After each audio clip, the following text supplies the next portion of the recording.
And welcome back to the King's Report, folks. Let's go straight to Scripture and Revelation chapter 1 and verse 5 says, "In Jesus Christ, the faithful witness and the first begotten of dead and prince of the kings of the earth, has loved us and washed us from our sins by his own blood and hath made us kings and priests unto God and to his Father." Folks, that is where sovereignty comes from. It comes from Almighty God. It doesn't come from government, doesn't come from bureaucrats. Any city, any political entity on the planet does not give us our rights. They come from our sovereign creator, God, the architect of it all. Well, today we are joined with a brother from a sanctuary in France, Mr. Celestin Renez. Renez, yeah. Renez. And he's 38 years old. He's a Frenchman with a bachelor degree in Korean and International Studies, with a certificate in teaching, with 7 years of teaching experience in Korea. He has a brand on social media called Spirit de Résilience, where he discusses Christian sovereignty and patriotic topics. Celestin, thank you so much for joining us this morning. Thank you for having me on the show. Hey, bless you so much. And it was great to see you last year at the Rotterdam Freedom Festival. I knew you were here, and I know you wanted to do an interview and stuff like that, and it just didn't, the timing and all that kind of stuff. So I'm happy to be able to talk to you on the King's Report. And just tell us a little about yourself and how you got interested in political issues, and of course, now starting your own social media brand. Well, I've been living in Korea for about 9 years, and I've been pretty much trying to look at the situation as a French person from outside of France. And I've seen that actually things that I've learned at school, learned from the medias were completely wrong. I joined pretty much the dissident movement in France, which is very controversial. They have very controversial topics. And I started to read all of the things. Unfortunately, the dissident movement in France is most likely the left, leaning towards the left, socialist pretty much, but their arguments were pretty valid. And then, but it was somehow easy to manage to move from the socialist viewpoint of things. If you take it from the God viewpoint and the Bible viewpoint, you can see that actually what they say is right on point, but the direction was not so good, So, so that pushed me to pretty much say, well, I have to make a show on YouTube. And right now it's rather small, but I know that my sons are watching it. So I'm really happy because at least I'm teaching first to my kids and then to everyone else who wants to join in the show as well. Oh yeah, no, there's no question about it. And every voice matters. It's the cacophony of voices that stand up against tyranny that's absolutely critical, and against political Satanism that's absolutely critical. So every voice matters, and don't let anybody, let you feel like you're small and the numbers and all that kind of views. Yeah, it just doesn't matter. I don't care about this. It just doesn't matter. Like you said, you're using it as a platform, and first and foremost, it's educating your children. What a great blessing to have that clarity, as a young person. Go ahead. So one of the things that I try to do is to study the Bible by my own. And I've done some Bible studies when I was young. I studied also the principle when I was young and everything. But the thing is that when you start to study the Bible by yourself, and that's the Bible that I got when I was very young, it has all of the hyperlinks in it that I need. So I jumped from when I read one passage, I jumped to the different hyperlinks, the different connections between all the books to see all of the things on the side, just to remind me where the books are. It's just amazing, just studying by your own, thoroughly, even using Hebrew. You can see all the mysteries that are in the Bible, and actually, when you connect everything like you do on a daily basis to everything that is connected to nowadays problems, it really gives you strong advice and solution. So I recommend people to do the same thing. And not necessarily to listen to their priests who pretty much say, well, all the good feelings, like, God loves you and everything. There's more to that. Now, let me just ask you a question, just generally in France, for people who maybe never been there or don't know the culture there, what would you say is the general milieu of the French, the culture? What is the normal culture there? And what form of Christianity is this, what is its religious makeup? And how is the health of Christianity in general in France? So, France used to be called the elder sister of the church. And up until, I would say, Louis XIV, the emphasis was you are French and Catholic. Everything else didn't matter. And in the history of France, all of the different Christian denominations, the Cathars, for example, were chased down and killed by the kings because they were seen as being rebellious against the Catholic Church, who was all powerful at that time. During the Protestant Revolution, a lot of Catholics joined the movement, but they were killed by the Catholics, and it was called religious wars in France, where the Catholics and the Protestants had some back and forth, sometimes doing bad things to one another. But after the French Revolution and the so-called Enlightenment movement, the Catholic Church's power pretty much declined little by little, even until the point where in 1905 there was this law that was called the separation of church and state, that pretty much says that the Catholics have pretty much no power in France. But still, it has some good ground. And after Vatican II, pretty much the whole spirit of France just shattered. We had the 1968 movement, which also destroyed all of the patriotic kind of foundation, like the society based on the father being the protector and everything crumbled down. So right now, the Christian faith is not so strong anymore. We push more towards Islam. That's the problem. Wow. I mean, that's a big, big, big difference, as you know, of course. Now, so you said in the 60s, you had like the supplanting, the replacing of the father as the head of the household, and maybe feminism coming in. So France had a 1960s era too, like America had a hippies era in the 1960s, where a lot of sexual depravity and relativism for the philosophy, different Eastern religions, that happened in France as well in the 60s? Yeah, exactly. I mean, you have to remember that, like Jordan Peterson would say, that a lot of the postmodernist ideas that flourished in the West started in France.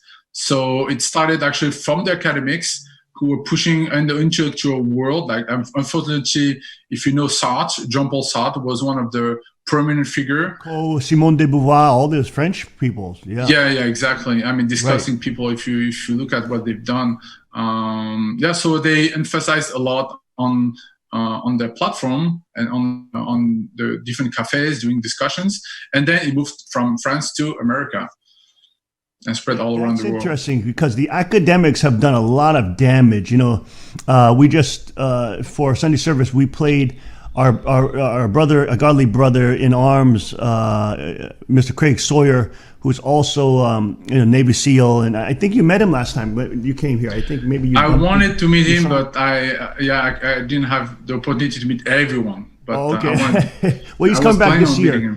If you're in Pennsylvania, he'll be here this time around as well to the Rotterdam Freedom Festival. He'll be training also on Monday. We showed his documentary on child trafficking, and it's the same thing. The academics create this intellectual justification to rape children, basically, and you have the Kinsey report, which comes out in 1950s, and it creates the sexual the justification that children are sexual from birth, and he was basically sexually raping and abusing these children in these quote clinical trials, which were not clinical. They were serious.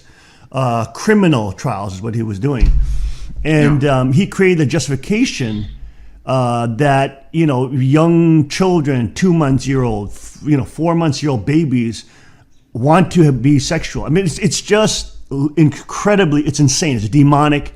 It's satanic, and any person with a normal brain and common sense knows that that is insanity. But these academics really create this justification. In their mind, they actually believe it because it becomes so evil. Yeah. And also in France, the postmodernism and the real relativism and the destruction of anything that is true. It seems that it is really the academics that play a massive role in destroying a civilization, isn't it? For sure. But like, I mean, what was Kinsey's specialty? Wasn't he like a specialist on butterflies or something like that?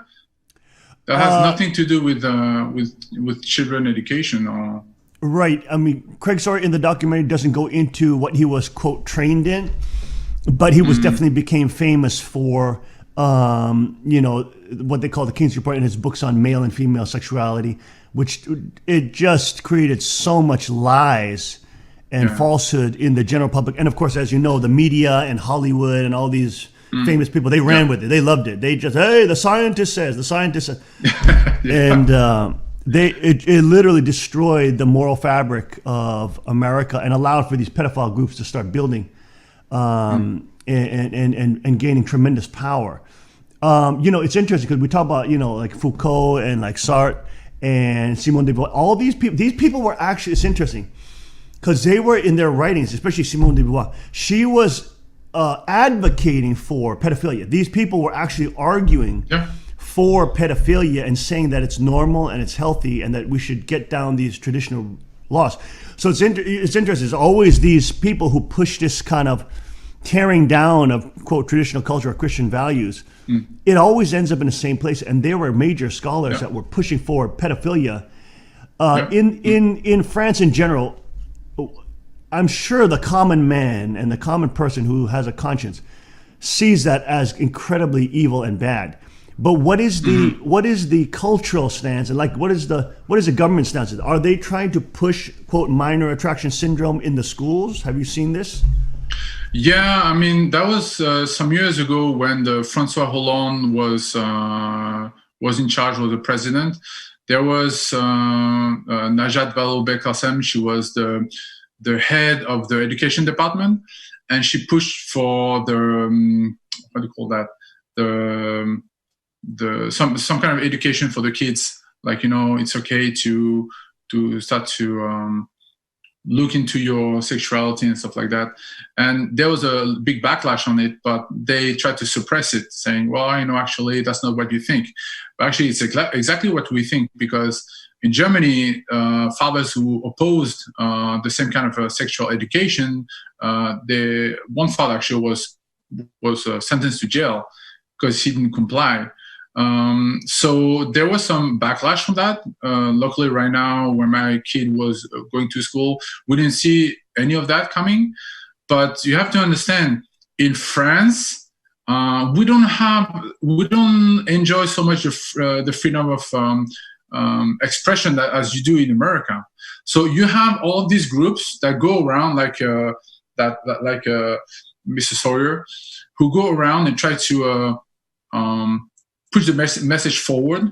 But in France, we don't have this kind of freedom of religion, freedom of speech, so to speak. So people are not keen to go in front. They're very afraid. They believe, actually, like we used to do in the Catholic Church, we always rely on the higher power to solve the problems. So a lot of French people, they just rely on the government, saying, well, government is going to take care of that. Of course, they're not going to do it because they're actually doing most of the trafficking.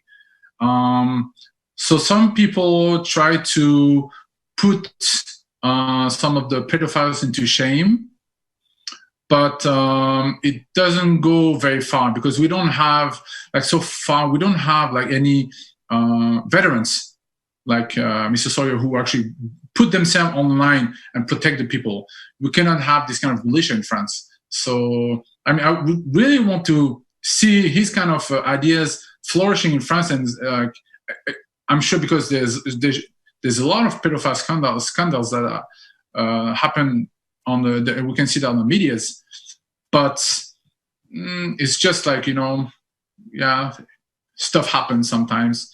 But French people, so to speak, they don't accept it. They think it's disgusting. but they don't really want to push. Like, they don't want to make a move. That's the problem. It's almost like they hear about the news and then they forget about it. And of course, nothing happens to the bad guys, especially if they have a lot of power.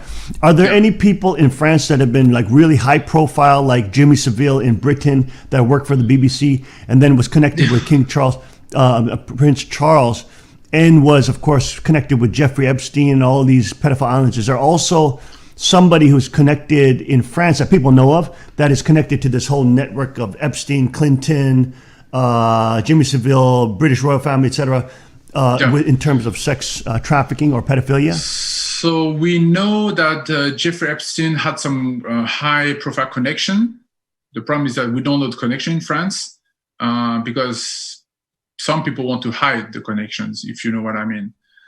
But starting from this 1968 movement, there was one guy who made himself famous because he wanted to push that May 68 movement forward.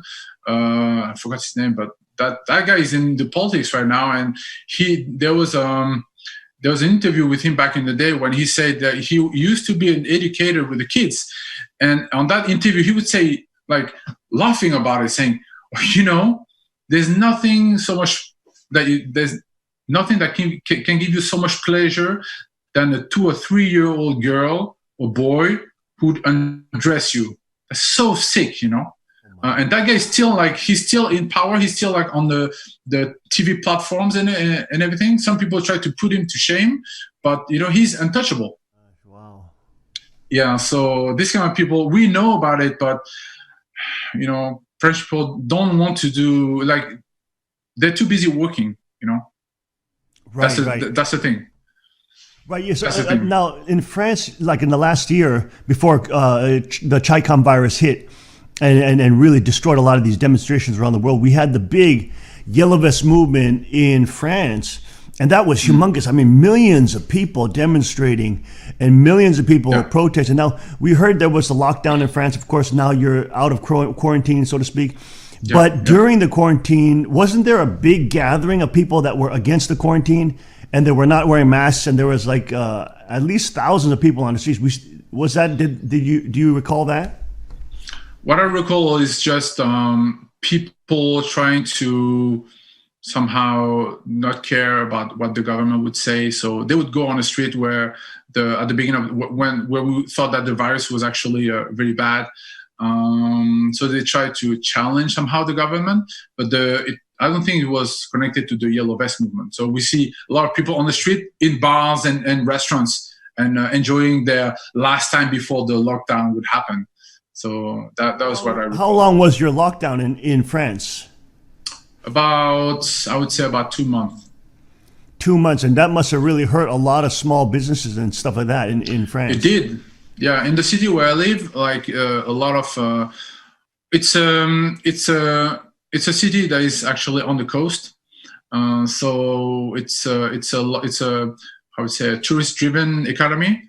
So a lot of restaurants, a lot of hotels, because of the confinement, they couldn't the quarantine, they couldn't get any money in it, and the government, unlike in America, where Donald Trump would actually give a lot of support to the businesses, we didn't get so much of it.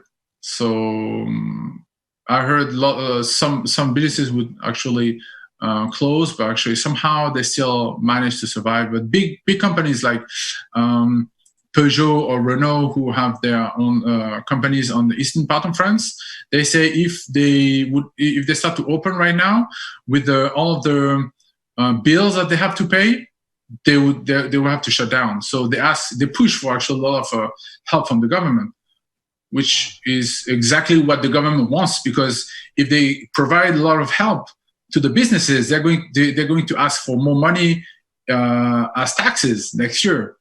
That's what I realized before the lockdown happened, and I was so pissed. You know, I screamed in my car on my way to work. I said, "What the hell? That this is exactly what the president wanted to." And we'll see next year. Now, the Yellow Vest movement was a big movement. You saw this big revival of patriotism in France.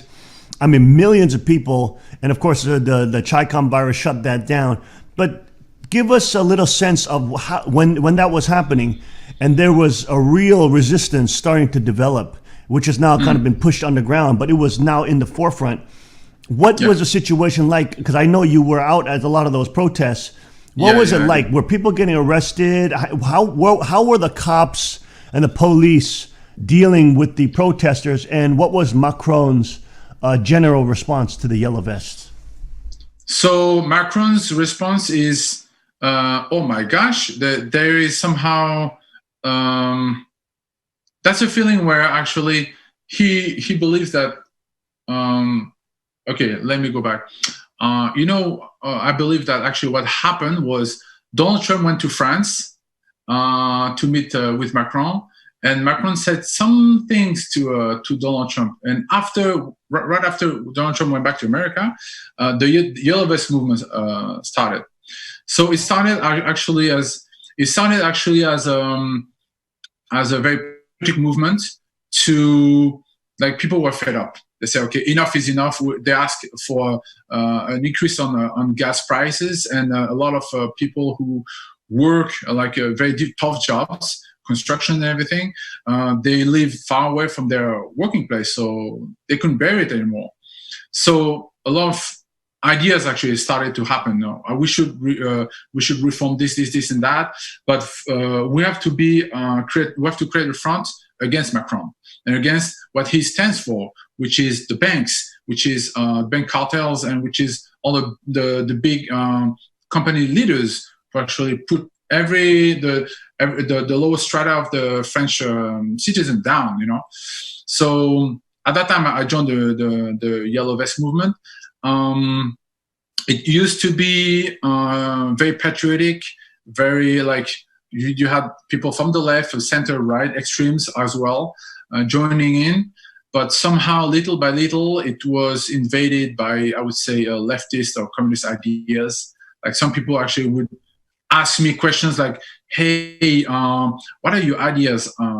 What do you stand on this, and that? So I tried to say, well, I'm pretty much I'm against increase of taxation, for example. I would say if we would pay less taxes as possible, the better it is for us. And they will say, well, that's not really what we believe in. But during the demonstrations, what the police would do, first of all, they would circle us around with helicopters, filming us and reporting it to the police. And so we would pretty much demonstrate around. That's what happened in one of the demonstrations. We would just circle around the blocks, And at one point, they to create problems, the police charged on the perpendicular roads to divide the movements and to start to create friction between people. So that's what actually the poo-poo hits the fence, so to speak, and people start to rebel and everything. But within the Yellow Vest movement, you have the movement called what do you call that? People who just wear black and masks their faces, so they will not be. Yeah, exactly. So the Antifa would actually be inside the protests and would throw rocks at the policemen, and the Yellow Vest movement would say, well, stop, please don't do that. But they would still continue, and then the police would charge, and then they would only get the Yellow Vest. So that's the problem. So we know that the Yellow Vest, within the Yellow Vest movement, they know these kind of things, and some want to really take the Antifas and throw them to the police. But there's a fear that actually the Antifas might be armed, and they will never get arrested by the police. But we will if we have weapons, if we carry weapons. So that's a big problem. Yeah, that's an interesting point. That brings me kind of to two questions. One, what is the state of self-defense weapons and tools that you can use in France? Obviously, you can't have firearms, but what is the other? What are other things that are available to the normal citizen? And number two, with the whole Antifa, etc., those are some enemies of France in general. But now you have a really fast-growing Muslim population, as you said, especially with the open immigration that the EU was forcing upon France. How is it on the ground with those issues? And number one, with self-defense tools, and number two, with the crazy immigration that the EU was forcing. So about self-defense, we can carry nothing on us. Even pepper sprays. If we have, I think is 100 millimeters a bottle, a very small bottle of pepper spray. If we have that, and the police check on us, I think we might have a fine. That's a problem. But we cannot carry any knives around, no guns, nothing. There was a push in 2018 where actually the government the police allowed in one specific area on the northern part of Paris. They're allowed to create a militia with hunters to be able to go around, and they would openly carry their guns to remote places where the police usually won't go, and everything. If they see anything suspicious, then they would be able to report to the police. So that's the only thing we could do. Otherwise, if you have a gun, you need to have it. You need to put it in a safe at home, and you can carry it under very specific rules to the gun range for shooting practice. But besides that, you cannot have anything. So that's a big problem. Some push towards the security people to be able to conceal and carry during while they're at work, and even for the police officers after the service, after the duty, to be able to carry it around. But pretty much, if you are not under threat of any kind, you're not allowed to conceal and carry in France. And then for the Muslim Muslim problem, we see a lot of. So that's a problem in France. We are somehow an open society where we accept everyone and all of the lifestyles. And after World War II, the government pretty much asked the Maghrebian men to come over to France to help rebuild the country after World War II. So a lot of them came. Then they brought their families with them. And at first, they were really supportive, so to speak. Like, they didn't push their Islamization so much. But the problem came when their kids felt they were not welcome at school. Why? Because the government actually didn't care about them. What they cared was importation of cheap labor. Once they got that, they say, well, whatever happens with the kids, we don't care. They're going to be the next cheap laborers who are going to compete with the French people, And this second generation of Muslims, they didn't like that. And some are second generation, some are third generation Muslims growing up in France. Those are the people I grew up with, and they really feel this lack of the welcoming spirit. They didn't feel welcome at home, at school. So they started to grow up in ghettos, get involved in gangs, and once they realize that their life is not super rich, that's when the jihadist imams come in, and they say, "Well, see, you've been living a bad life. Now it's time for you to make the jihad to move Islam further in the country." But those who are actually from third generation Muslims, they are well integrated into society. They contribute very well. They love France. That's the reason why they settled in France in the 40s, in the 50s, like their parents or the grandparents. But yeah, that's a problem in France with second generation, especially. Well, it's a terrible thing to see, especially in all of Europe being overrun with this crazy EU policy, and just really supplanting, switching cultures, and the real Islamization is a real issue because it is a radically different culture than any form of Christianity. And of course, it allows for pedophilia, prostitution, child brides. Yep. I mean, seriously, sex slaves after conquest. I mean, very serious differences in culture. But of course, you have your government that is allowing that, and it always seems that the leftist governments are allowing this kind of destruction of civilization. They love the chaos. What is people on the ground in France? What do they consider their government? Do they know that they are a leftist government, or do they think that it's just a normal thing to be like that? I would say So I would say that they see the socialist model as the somehow a normal thing.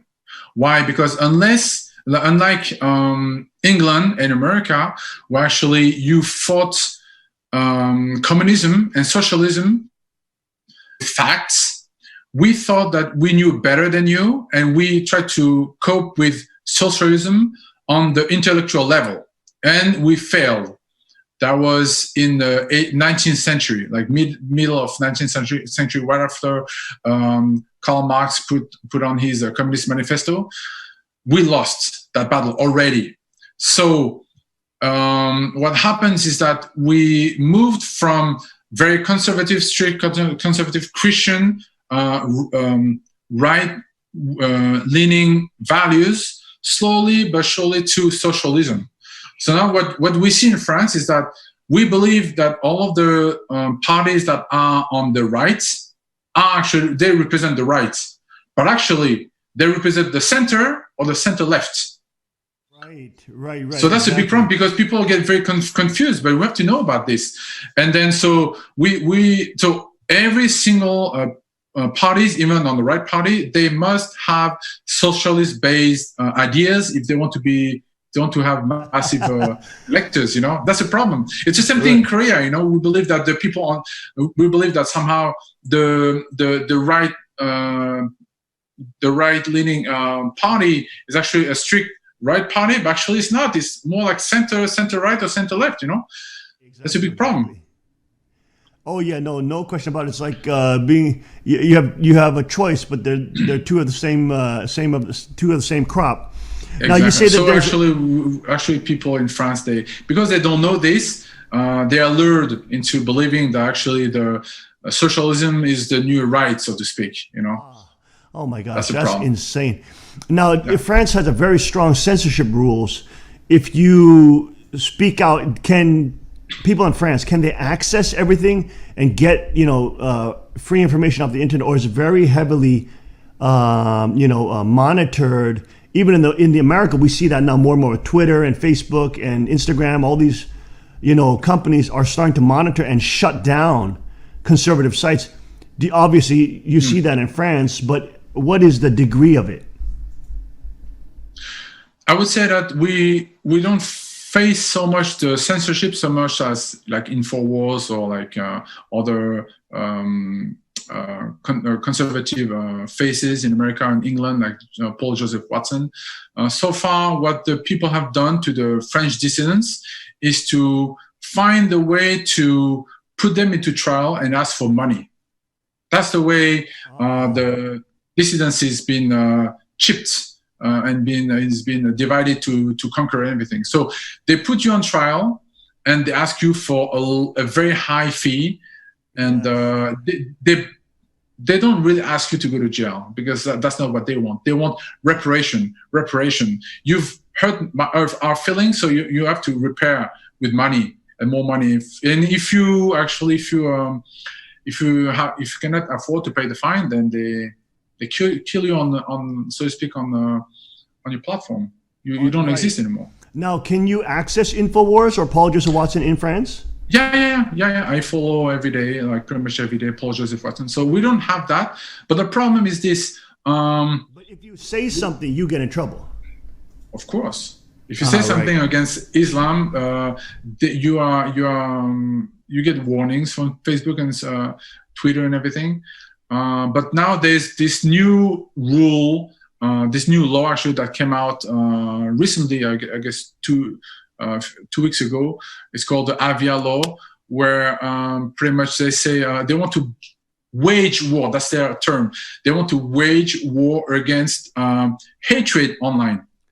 So any unwanted hateful content should be banned within 24 hours on any social media platform. So what they do is this: they whenever someone spots hateful comments on any social media platform, that media is pushed by the government to shut down that post within 24 hours.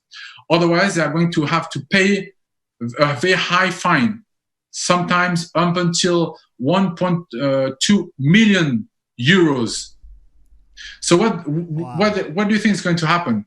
The social media platforms are going to monitor every single post in order for them not to pay the fine. So they don't need to wait for 24 hours. They screen everything with a robot, and if they see some hateful stuff, they shut you down. That's it. Of course, do they define the word hateful, or just anything that they feel goes against their definition? No. It doesn't say anything. So, and if even the application of that law is very funny, because what if a French-speaking person in America makes some hateful comments? Will he be banned or not? It's not going to happen, because that law only applies to social medias in France. See, what if I'm in America and I make some hateful comments and I go back to France? What's going to happen to me? Nothing, pretty much.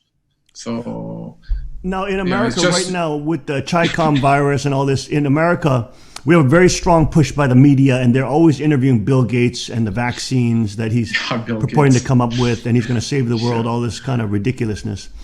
And in France, what is the situation there in terms of what is the mainstream news talking about? Are they talking about we have to wait for a vaccine? A vaccine is coming. What is the landscape there now? So right at the beginning of the pandemic, even before that, Professor Didier Raoult from the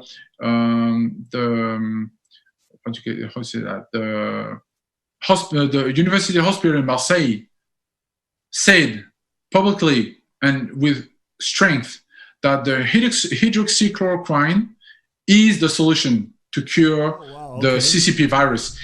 And he said that for a long time. He even apparently worked with China to repel the virus over there. So over like right now, so to speak, 5 months straight, he's been advocating for that. And it was always within the media like a ping pong game on that subject. Is the hydroxychloroquine a good solution? Yes, no, yes, no. So lately the news was actually it's supposed to be very harmful. But I know a lot of people going to Africa because they do missionary work, so they do activities in their home countries. They always take it. And they say, we don't have any problem. There's no problem with hydroxychloroquine, unless, of course, you take a very high dose of it. But if you know how much you have to take, there's no problem with it. So they push that thing forward in order to say, well, actually, the best and the cheapest solution doesn't work. So we have to look for a vaccine. That's what they push forward all the time. So, of course, they say, well, Sanofi, the big pharmaceutical company in France, is about to find the cure for it. Is about to deliver a vaccine. Cure for it. But it's going to be it's going to be sent to America first. Why? Because America, I guess, through the Fauci and Bill Gates, sponsored Sanofi to make that vaccine. So they say, because we sponsored it, we're going to get it first. Well, I would say, maybe give it to Fauci first, and we'll see if that vaccine works or not. Yeah, I mean, it's so crazy. Now, you said that there's also health service brigades that they're creating. What is this? In America, for example, they're trying to push a bill called HR 6666. I know it's insane, but HR 6666, and it's called the Trace Act. And it's basically where they can come to your house, or they can forcibly detain somebody who's been in contact with somebody else who has COVID, and that they can trace you and then come to your house and take you out. Now in America, a lot of people were not going to stand for that, and we have a lot of guns in America, so there's a potential for great danger with that kind of situation. Yeah. What are these health service brigades in France, and how are the French people reacting to this? So the brigades actually the exact same thing that you've portrayed in America. It's the same thing. They come to your house and then they forcefully take everyone who has been contaminated. So let's say you have, it has also big consequences, because let's say you have grandparents with their grandchildren at home. They will say, "I see, the grandchildren are a threat to the grandparents, so we are going to separate them." So connected to that, right after the quarantine was over, the Minister of Education in France pretty much said that parents can send the kids back to school if they want. It's not mandatory. Within the scope of 3 weeks, we're going to see how the virus evolves after the end of quarantine. But I was just actually called by my first son's teacher, who is the director of the school as well. She wanted to know if I wanted to send my kids back to school. And for 3 weeks, I said no, and I'm not going to send my kids to school even at the end of the year. Maybe I'm thinking on putting my kids to homeschooling for the next year. Why? Because schooling in France. Yeah, we can. I have some friends who do that. It's very demanding, but it's illegal. Yeah, it's not illegal. But the thing is, what I'm saying, what is the reason why I'm saying that is because the head of the education department wants every kid to go to school at least once, so they can have some tests. And if that test shows that that kid is positive, then they can send the brigades to your house. So I say, right. So at the beginning of the quarantine, I was afraid actually, but that my kids would have it. So I took it before the quarantine happened. But afterwards, the reason why I didn't send my kids to school was because I didn't want the brigades to go to my house. So I said, well, better having my kids at home. They are under my supervision.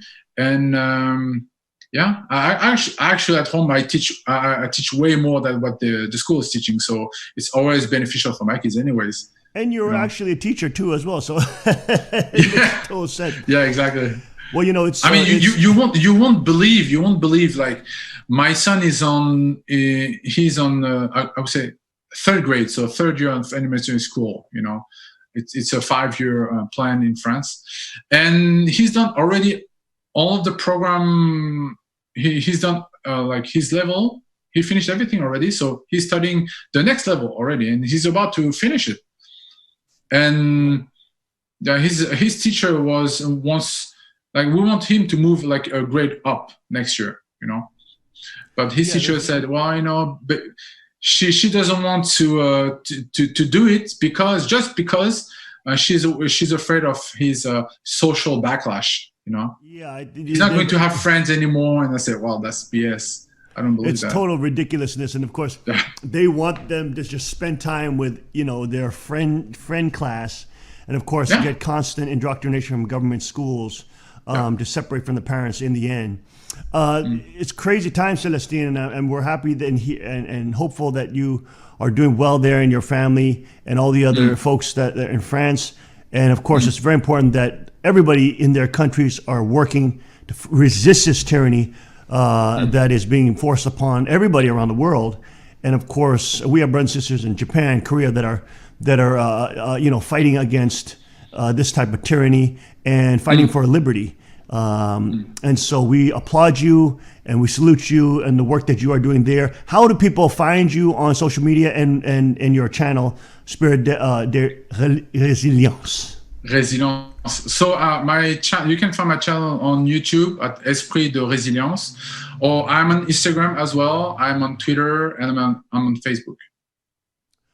All righty, Celestine, thank you so much for joining us on the King's Report this morning and giving us those updates and briefings of what's happening in France. And of course, we are praying for your country and for all the other countries that they would be freed from the tyranny of the beast and that they would be able to enter the kingdom of God. Praise God Almighty. Thank you, Celestine. We'll be right back with a short break, folks. Stay with us on the King's Report.